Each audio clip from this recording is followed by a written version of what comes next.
This is the Seven Figure Standard Podcast, hosted by Arash Vasugi and Mikey Stiller, with mindset and strategies to help you break through and create personal freedom.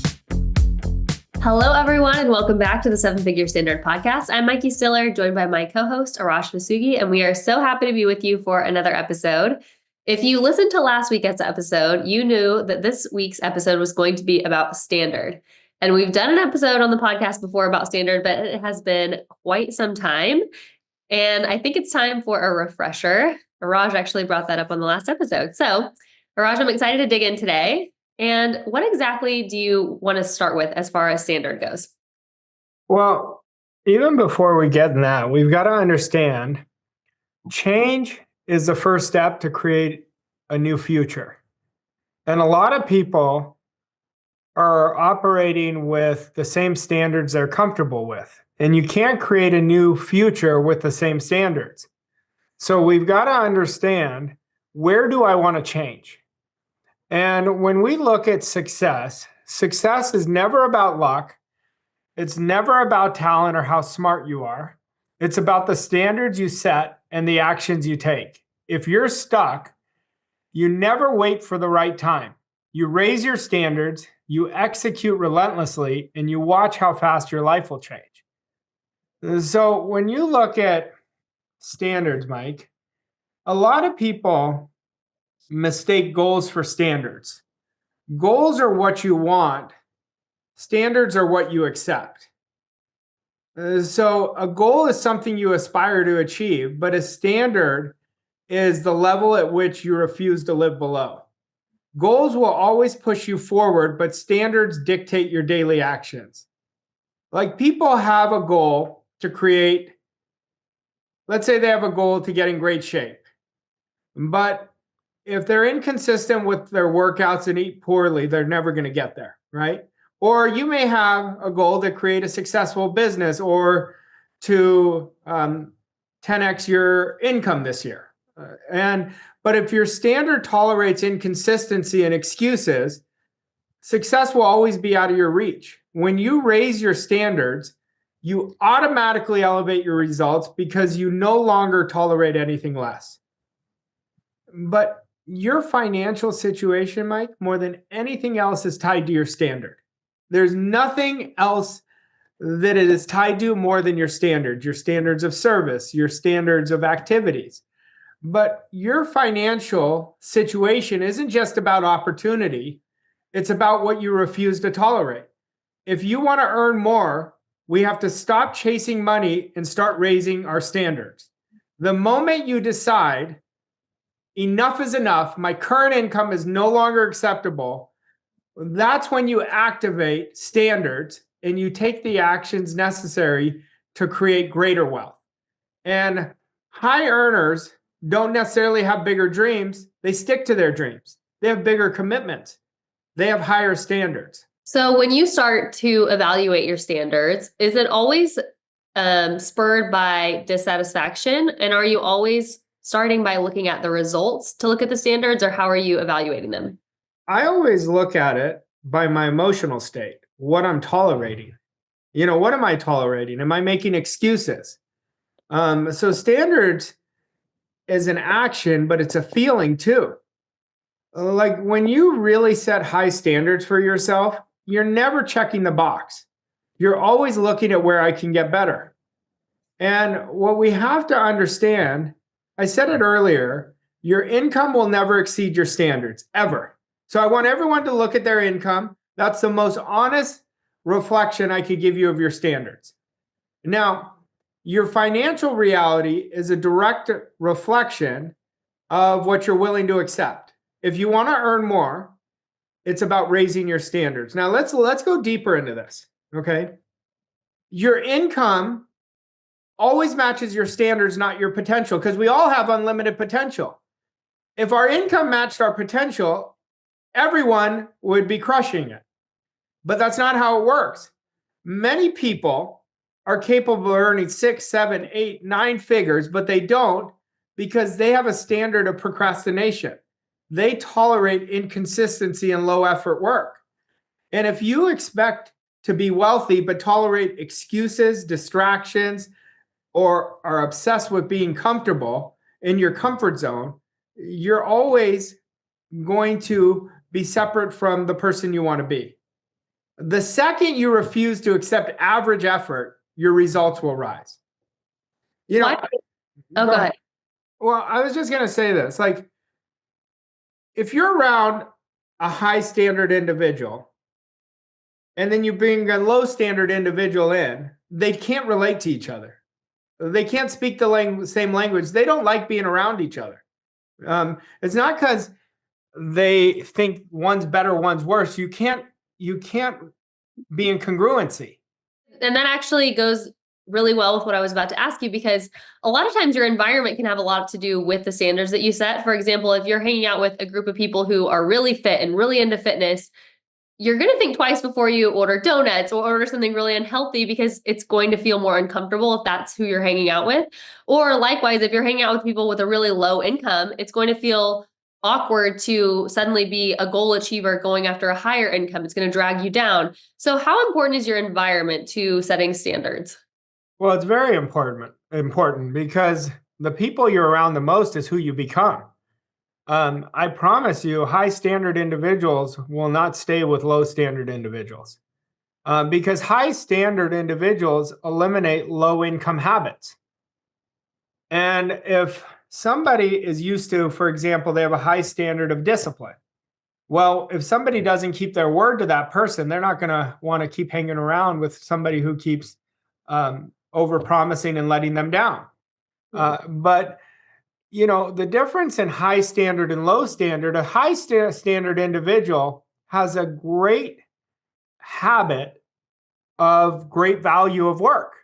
Their work ethic is exceptional. A low standard individual settles for low value work. They settle for distractions and inconsistent actions. A high standard individuals are very careful with how they use their time. They're very careful with the energy of who they allow in their environment. And they're very careful and they're obsessed with their habits. They're constantly looking at their habits. But when a low individual wants to raise their standard, they can't. It's a decision. They make up their mind. Enough is enough. I'm not going to do this anymore. And they're going to start building the right disciplines, the right activities, the right commitments, and they're going to see their productivity just take off. But you know what happens when you raise your standard? Your skill set improves. You really fall in love with repetition of that one skill set that your goal demands. And you develop that skill set, and guess what follows? Financial rewards. Okay, so how many times have you seen clients or just people say they're going to set a new standard and then fall to the old standard? And what is it that keeps you from doing that? It's commitment. They never made up their mind they're going to do it. You know, so if you go and say, I dropped my standard, you never had a standard. It's like somebody who says, I lost my confidence. You never had confidence. It was artificial. Confidence is a knowingness, and it's not based on results. It's based on trusting yourself. It's based on believing yourself. But you'll see it all the time. If you don't set a standard and then create an action immediately after you set that standard, you're going to automatically default to your old programming. Mm-hmm. What we've got to understand is we have to break the addiction of being our old self. It is an addiction. So you've got to be conscious of your thinking. It all comes with awareness. You got to get conscious of not defaulting to that old program. And our program controls 95% of our day, every single one of us. 5% of our day is worked on goals, our aspirations, our desires. You know, I've got these high achievers on here say, no, I work more than 5%. You don't. You default to the program. That's the law. You know, the study of neuroscience and brain plasticity has taught us this. So it's down to an exact science. But what if we made standard part of our automatic program? Now you're using that 95%, and that's where you're crushing it. But look at the marketplace. What does it value? The marketplace values impact. It doesn't value how many hours somebody works. It values what they do with those hours. You don't get paid for working hard. You get paid for the value you're bringing to the marketplace. And if your standard is just work hard, work hard, work hard, I promise you, you're going to stay in a low income cycle because all you're going to earn is based on trading your time for money. So a great question to ask ourselves for anybody that wants to raise their standard of value is, how can I increase my value? How can I solve bigger problems? And so when we start asking that, that's where everything changes for us. In case those listening need a reason to implement standard, what would you say is the price you pay for not raising your standards? Mediocrity, regret, not fulfilling your potential. There's a lot of prices. Standards are the best. I mean, standards have changed my life more than anything. Before I even knew what standards were, I had an unconscious standard. Like everyone listening to this has a standard, but is that standard outdated? Is that standard your old self? Are you in the standard of I'm doing well enough? Are you here to do well enough? Or are you here to continue to get better and better and better? That's what standard is. Whenever somebody tells me this is hard, what they're telling me is this: I have a low standard right now, and it's not congruent to my programming. So it's okay, it's hard. To change a program takes time. But once you change, hard becomes easy. Think about when we first learned how to drive a car. Our hands were both hands on the wheel. Now, after years, it's like, oh God, I don't even know how I got home. It's so automatic. Well, your standard becomes automatic. But the marketplace always meets you where your standards are, always. And that's why standard always wins. I know you have some great stories with standard. Why don't you share a personal story where standard has really stuck out? I always use this story because I'm a huge Dallas Cowboys fan. Anyway, I was coming to meet you, Mikey, for a meeting.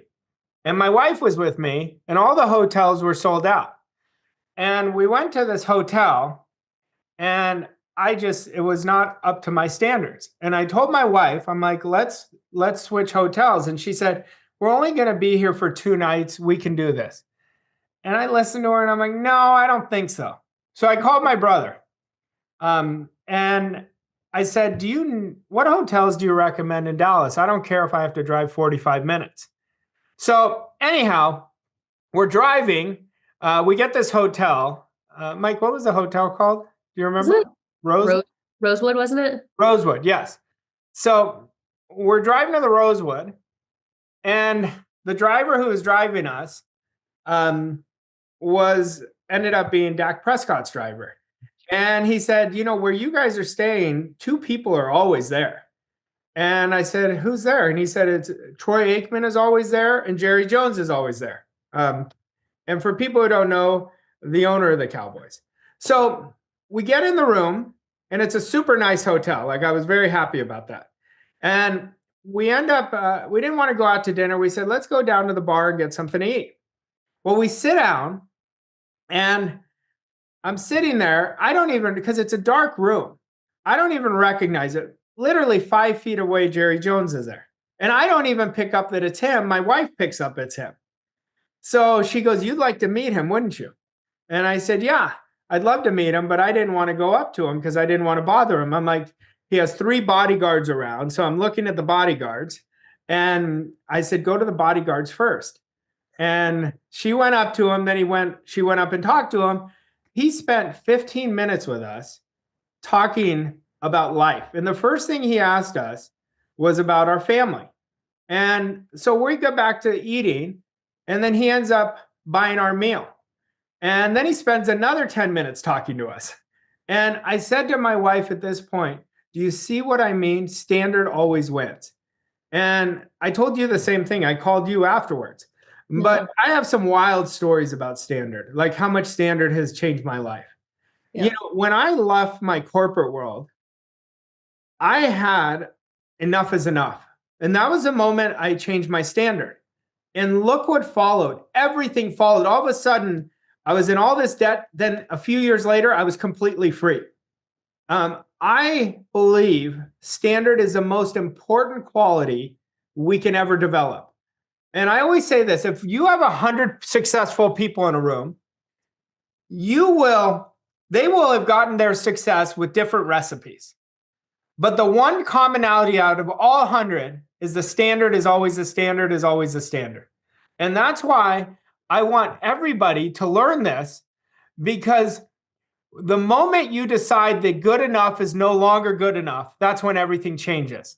The moment you decide to stop settling, you start growing, and the world begins to respond to the best version of you. And I want everybody to be, do, and have everything they want to be, do, and have. But we've got to open our mind to possibilities, but we've got to build the right parts of our character. Standard becomes your character. Just like attitude affects everything around us, standard affects everything around us. So what are you settling for? Are you sick and tired of settling for that? Make a decision, draw a line in the sand and say, enough is enough. I am not going to operate from this moment on below this. And every time your old program comes in and says, this will be cheaper, or this will be the easiest way out, say no. When you start, what you're saying yes to is your standard. So watch currently what you're saying yes to, and you'll know where your standard is set. You know, you mentioned that you were at a point where you said enough is enough, and that's actually a good place to be. Do you think that a lot of times people are too tolerant? And why do you think people are so tolerant? Because they constantly settle. They accept lesser goals because they're letting the outside world control what they think about inside. So they're dropping themselves, but the attitude is very ass backwards. What we have to do is choose a standard of living we want and raise our results to that standard of living. But most of the population is bringing their standard down to their current set point, but they don't understand that they can change that.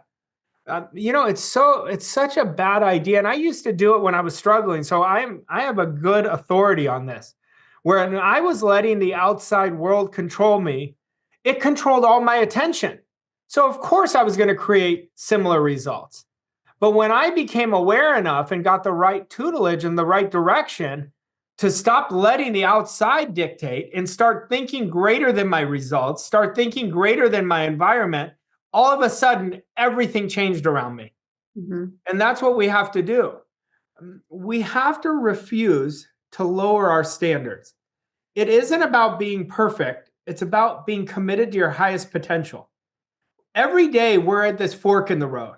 We're either choosing comfort or we're choosing our dreams.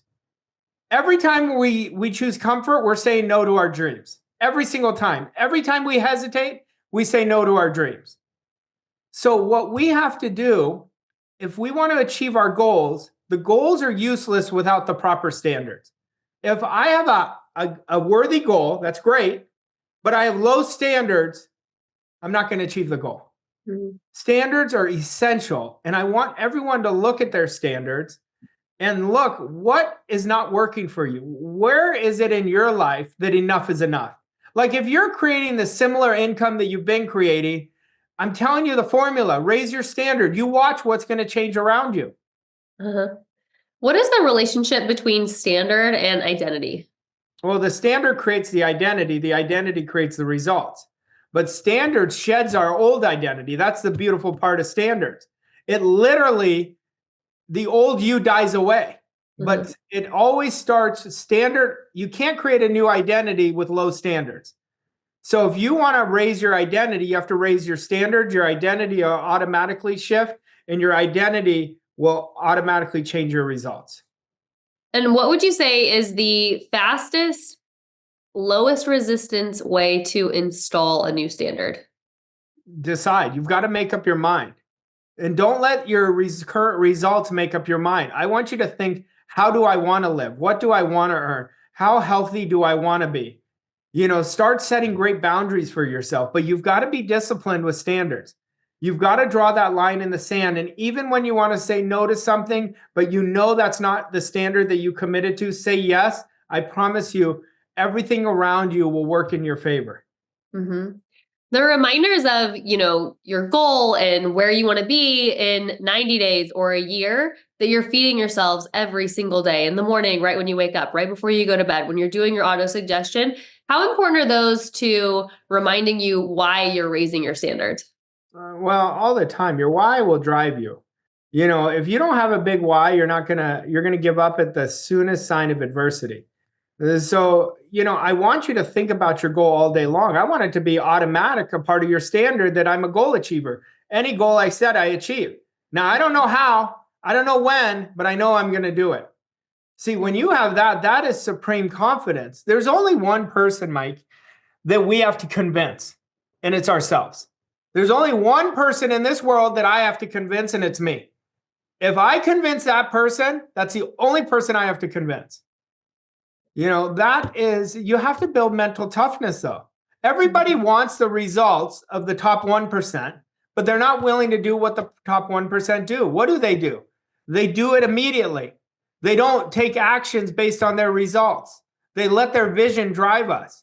Like if you don't have a great morning routine, you're going to default to your past self. That's what most people woke up this morning and they just went, I'm going to be in traffic or I got to do this meeting. Then you got that real outlier, that real top 1% who spends the first hour reprogramming their mind. They're focused on building a much better future, bigger future, and a much more fulfilling life. So good. Arash, is there anything that we haven't touched on yet on standard that you really wanted to cover? Standard is our code of ethics. It is our character. And stop living a standard that is not you. Start living a standard that you are proud of. I want you to be able to look in the mirror every night and say, regardless of results, I did my best today. I operated with excellent standards. But I will tell you this, standards will change your life. If you elevate your standards, you watch in 30 days how much your environment has changed, how much your outcomes have changed. But let's hold ourselves to think greater than our current results, think greater than our current environment, because everything is about upgrading, constantly be in upgrade mode. Mm-hmm. All right, let's get into an action step for today. I would like you all to observe yourself and say, when have I created great standards and what was the outcome from them? And then whenever I did default to my old program and accepted less, what happened? And I want you to understand that so you know the reason why to do this. Don't believe me, test it for yourself. I live this way. I've lived this way for a long time. But I will tell you, standard will always win. Pick standards, raise your life, and watch how effortless life will start becoming for you. I love it. Thank you, Arash, and thanks to all of you. I think this turned out to be a fantastic episode. If you enjoyed it, please leave us a rating and a review, and most importantly, share this with your friends and family or tag us on social media. And we'll see you next week for another episode of the 7-Figure Standard Podcast. Thanks, Arash. Thanks, Mikey. Thank you for listening to this episode of 7-Figure Standard.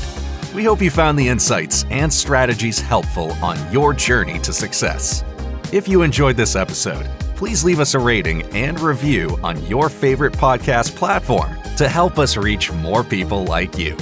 To learn more about Arash and Mikey and how Voss Coach & Co. can help you achieve your goals and reach new levels of success, visit vosscoachandco.com.